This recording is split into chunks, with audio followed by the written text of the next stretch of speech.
Pelajaran yang kedua, selain mengenal Nabi SAW, tentu nanti masuk juga dalamnya adalah mengenal fisik, kulit, warna kulit, postur tubuh, rambut, ya, akhlak Nabi SAW, semua kita akan kenal.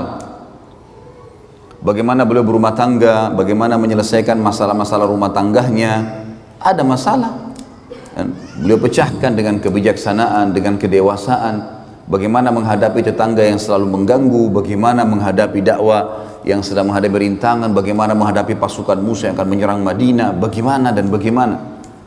Kita akan ambil semua pelajaran dari pengenalan baginda Nabi sallallahu alaihi wasallam. Yang kedua, ma'rifatus sahabah ridwanullahi alaihim. Kita mengenal dengan belajar sirah siapa itu sahabat. Manusia-manusia pilihan Allah yang telah menemani baginda Nabi SAW, yang telah menemani utusan yang terbaiknya, penutup para nabi dan rasul. Ini bukan manusia biasa, teman-teman.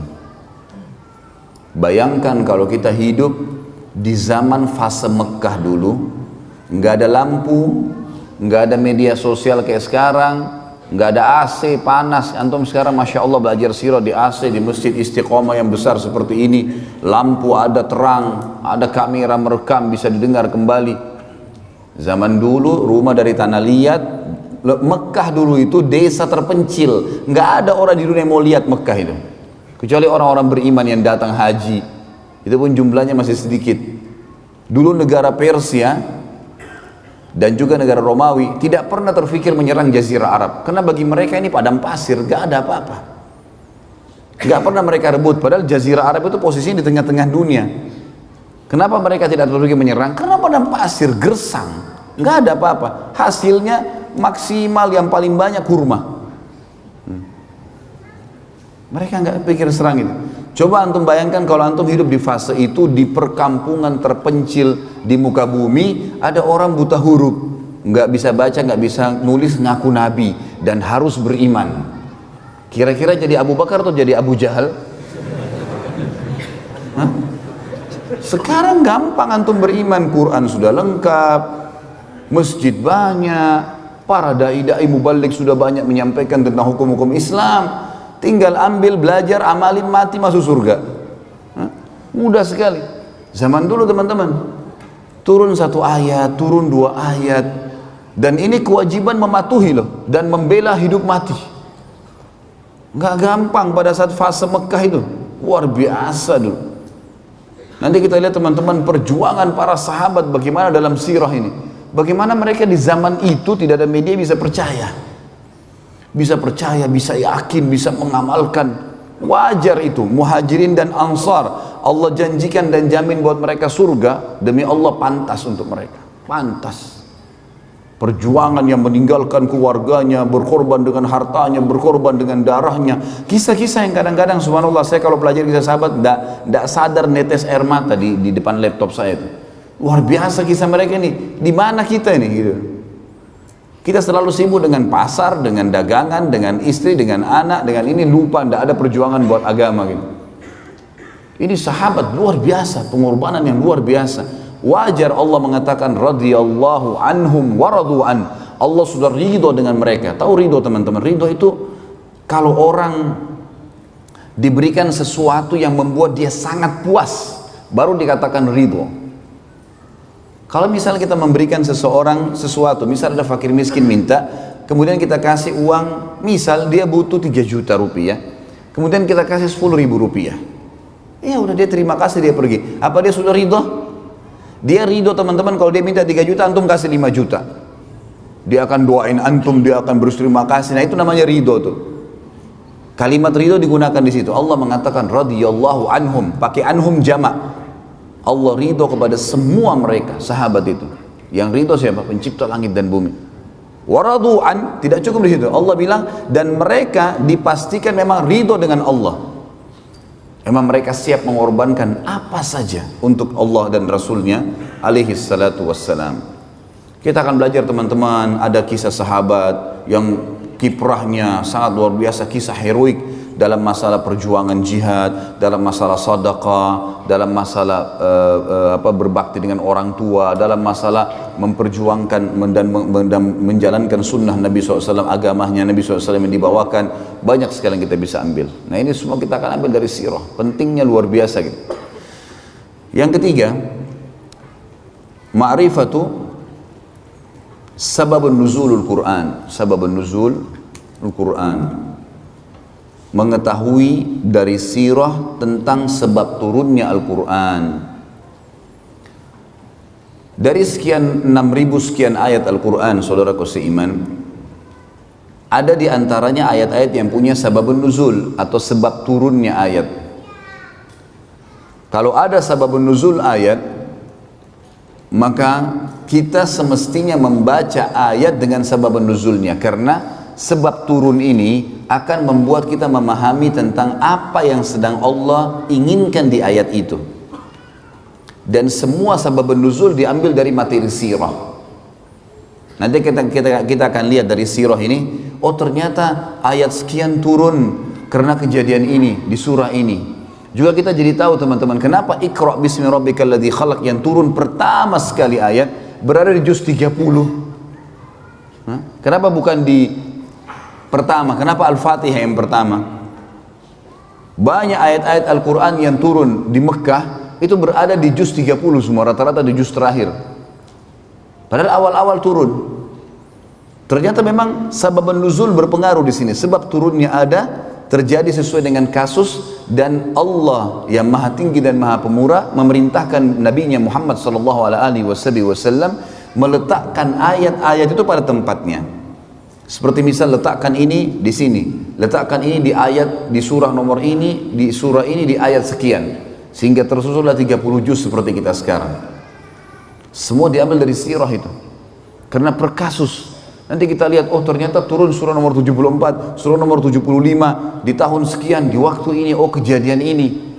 Tentu tidak semua ayat Al-Quran punya sebab nuzul, tapi kalau ada, itu akan memberikan kita ya kejelasan tentang kenapa ayat itu dipelajari, atau kenapa ayat itu turun, maaf, dan kita akan faham hukumnya. Yang keempat dari mempelajari sirah, ma'rifatu sababul wurudul hadis. Jadi mengetahui tentang sebab disebutkannya hadis. Sebab disebutkannya hadis. Kalau ayat tadi ada sababul nuzul, kalau ini sababul wurud.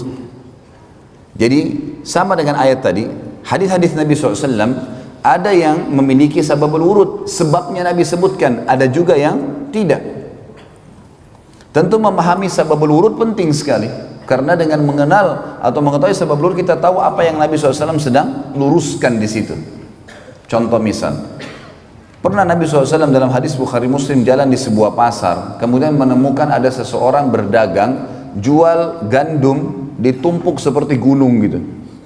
Warnanya kuning cerah, bagus sekali. Orang banyak tertarik membeli gandum dari toko itu. Nabi SAW, Nabi utusan Allah, ada wahyu menyampaikan, maka beliau masuk ke dalam toko orang itu. Begitu masuk ke dalam toko, Nabi SAW mengecek di bagian dalam gundukan. Jadi orang kalau lihat dari luar, oh gundukannya bagus, dia seakan-akan menyendok dari gundukan itu, padahal sebenarnya di bagian dalam itu buruk sekali. Gandumnya kualitasnya lain, dan dibasahi supaya bobot berat timbangannya bertambah. Maka apa yang terjadi? Nabi SAW mengambil yang buruk itu lalu mengangkatnya sambil mengatakan, man ghasyana falaysa minna. Siapa yang menipu kami bukan dari golongan kami. Coba kalau antum baca sepintas hadis ini tanpa tahu sababul wurudnya, apa maksudnya? Global sekali. Ternyata Nabi SAW mengkhususkan kaum muslimin. Siapa yang menipu kami bukan dari golongan kami. Ini bukan berarti orang kafir boleh ditipu ya, enggak. Karena hukum yang berlaku pada kaum muslimin ada yang berlaku pada orang kafir, seperti enggak boleh ghibah, enggak boleh menipu, enggak boleh memukul, kecuali ada penyebab syar'i. Ada penyebab syar'i yang membuat kita bisa menghukum dia. Itu pun yang menghukum biasa pemerintah, atau mungkin dia tiba-tiba menyerang kita secara pribadi dan seterusnya. Ada hukum syar'i sendiri. Yang kelima, mempelajari sirah juga akan memberikan kita informasi ma'rifatul kuffar wal munafiqin. kita akan mengetahui tentang keadaan orang kafir dan orang-orang munafik. Siapa sih orang kafir di mata Rasulullah SAW ini? Sehingga jangan sampai seperti ada sebagian kelompok Islam sekarang, vonis kafir ini, vonis kafir itu. Semua orang dianggap kafir kalau tidak segolongan sama dia. Ini keliru sekali. Dari mana ini? Ada penyebab, gitu kan? Sampai saya bahas ada di YouTube teman-teman sekalian, Nawaqidul Iman, pembatal keislaman. Di awal-awalnya saya jelaskan itu, salah satu disertasi S3 yang sangat baik tentunya, tulisan ini Masya Allah. Dan di situ disebutkan banyak pendapat ulama salaf, ya, ulama sahabat tabi'in, tabi'in yang menjelaskan kepada kita tentang tidak bolehnya vonis kafir kecuali orang yang sudah jelas tervonis kafir sesuai dengan indikasi yang telah disampaikan oleh Nabi SAW di zaman beliau. Orang jelas-jelas murtad tinggalkan agamanya misalnya. Kalau orang hanya melakukan satu perbuatan, yang perbuatan itu kayaknya menuju kepada kekafiran, maka tidak akan terjadi padanya kecuali sudah ada hujjah, sudah ada argumentasi sampai ke dia. Mungkin dia tidak tahu. Nabi SAW tidak spontanitas menyuruh seseorang memvonis ini pasti kafir. Contoh misal hadis yang sahih menjelaskan perilaku Usamah radhiyallahu anhu pada saat membunuh seorang lawan duelnya. Terjadi peperangan dipimpin oleh Amr bin As radhiyallahu anhu ajma'in menyerang satu suku Arab yang mau menyerang Madinah. Berhasil menang. Rupanya ada satu orang ngolok-ngolok sahabat mau melawan tapi sedikit melawan lari. Oleh Usamah dikejar. Begitu ketemu duel sama Usamah adalah orang yang kuat gitu. Begitu duel kalah orang ini. Orang ini tadinya menyerang Usamah dengan pedang, dengan kekuatan. Usamah tangkis, berhasil akhirnya Usamah menjatuhkan pedangnya. Begitu sudah jatuh pedangnya, Usamah angkat pedang, mau ditebas nih orang kafir ini. Dia mengatakan asyhadu an la ilaha illallah wa anna Muhammadar Rasulullah. Orang kafir syahadat. Usamah mau tebas berhenti. Ini syahadat. Tapi tadi dia mau bunuh saya ini, dibunuh sama Usamah. Udah, para sahabat simpang siur. Ini perilakunya Usamah gimana? Diingatin Usamah, hai Usamah, dia syahadat. Gimana caranya kau bunuh? Jelas tadi dia hampir bunuh saya. Kalau saya tidak tangkis, saya sudah dibunuh sama dia. Berarti syahadatnya hanya takut lihat pedang. Udah simpang siur nih, pulang ke Madinah. Tiba di Madinah, diceritakan kepada Nabi SAW, ya Rasulullah begini kejadiannya. Apa kata Nabi SAW? Wahai Usamah, dipanggil. Kenapa kau bunuh dia? Ya Rasulullah, tadinya begini dan begitu. Tangkis-tangkisan, serang-serangan, saya akan dibunuh. Kalau saya tidak tangkis, sudah ditebas leher saya sama dia. Kemudian pada saat pedangnya jatuh, dia syahadat. Asyhadu an la ilaha illallah Muhammadur Rasulullah. Maka dia syahadat karena dia takut lihat pedang saya. Apa kata Nabi SAW? Asyaqaqta an qalbi. Apa kau belah dadanya hai Usamah sampai kau tahu dia benar atau tidak? Usamah diam. Nabi SAW ulangi, asyaqaqta an qalbi, apa kau belah dadanya sampai kau tahu dia benar atau tidak? Nabi SAW ulangi terus sampai kata Usamah, saya berharap mati masuk di kuburan gak keluar lagi. Karena beratnya kalimat itu, gitu kan? Diulangi terus oleh Nabi SAW. Apa kau belah dadahnya sampai kau tahu dia benar atau tidak? Terus diulangi. Artinya apa teman-teman? Hukumnya hukum zahir. Kalau kelihatan orang itu syahadat, kita gak bisa buat apa-apa. Hukumnya. Kalau ada lagi indikasi setelahnya dia lakukan kekufuran, dia nyatakan lagi murtad misalnya atau apa, itu lain. Tapi kalau enggak, lihat bagaimana Nabi SAW bermuamalah dengan orang yang seperti ini, gitu kan? Ada juga orang-orang kafir yang Nabi SAW hadapi sesuai dengan keadaan. Ada yang Nabi SAW sengaja suruh bunuh, seperti kasus Abu Rafi', salah satu pimpinan Yahudi yang selalu menghina Islam, dibunuh oleh Nabi SAW, disuruh. Salah satu sahabat bernama Abdullah bin Abi Atik radhiyallahu anhu pergi ke sana lalu membunuhnya, gitu kan. Ini memang luar biasa. Setiap ada suku yang mau nyerang Madinah dibiayai sama dia. Setiap ada penyair yang menghina Nabi SAW, agama Islam, Allah, dibiayai sama dia. Setiap ada penyanyi, penari menghina-hina Islam sambil menari dibiayai sama dia. Orang ini nyerang Islam dari belakang. Nabi SAW mengatakan, siapa yang bisa mengamankan urusannya Abu Rafi' ini? Kata Abdullah bin Abi Atik, saya Rasulullah. Maka kemudian dia pergi ke sana sama temannya beberapa orang, masuk ke benteng, berhasil membunuh Abu Rafi', gitu kan. Dan ini ada kisah sendiri tentunya nanti akan kita sampaikan insya Allah. Dan ini saya sampaikan juga di ceramah tentang salah satu judul ceramah itu kekasihku Rasulullah, aku mencintaimu, gitu kan. Yang baru tablik akbar di Makassar dan di Surabaya kemarin, menjelaskan banyak mujizat Nabi SAW, diantaranya perilaku, ya terbunuhnya Abu Rafi' ini ada ibrah dan pelajaran yang besar, gitu. Jadi ada orang-orang munafik yang dihadapi dengan cara dibunuh, ada orang-orang munafik, ada orang kafir dihadapi dengan cara bunuh, ada orang kafir dihadapi dengan cara didakwahi, ada orang kafir dihadapi dengan cara ya diterima zahirnya dan seterusnya. Ada ajaran dari Nabi SAW. Begitu juga orang munafik. Jangan teman-teman, begitu kita tahu orang ini mungkin indikasi kemunafikan ada padanya, kan Nabi SAW mengatakan ya, tanda-tanda orang munafik 3, riwayatnya dikatakan 4, sampai dia meninggalkannya baru hilang sifat kemunafikan. Kalau dia berkata selalu dusta, kalau dia diberikan amanah berkhianat, kalau dia berjanji dia ingkari, dan yang keempat adalah kalau dia berdebat maka dia curang. Sekarang berapa banyak orang Islam di Indonesia yang cirinya 4 ini ada semua padanya? Hah? Saya nggak bilang di masjid ini ya, banyak orang. Ada orang subhanallah tiap hari dusta, udah kayak nggak ada nilainya. Cuma kita sulit bedain mana yang benar mana yang salah nih. Makanan dusta, pakaian dusta, kerja dusta, semua dusta. Apa yang bisa dipercaya nih? Sama istrinya, sama suaminya dusta terus. Apa ini? Tanda-tanda kemunafikan. Tapi bagaimana caranya kita vonis dan bagaimana bermuamalah?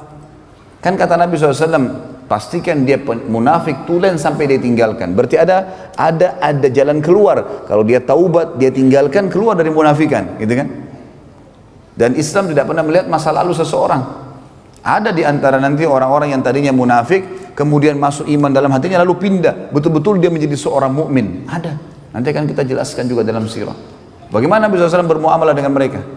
Waktu tersebar berita ifk, kedustaan bahwasanya Aisyah radhiyallahu anha berzina dengan Safwan, maka semua orang tahu penyebabnya Abdullah bin Abi Salul. Nanti ada ceritanya, unik sekali ceritanya itu.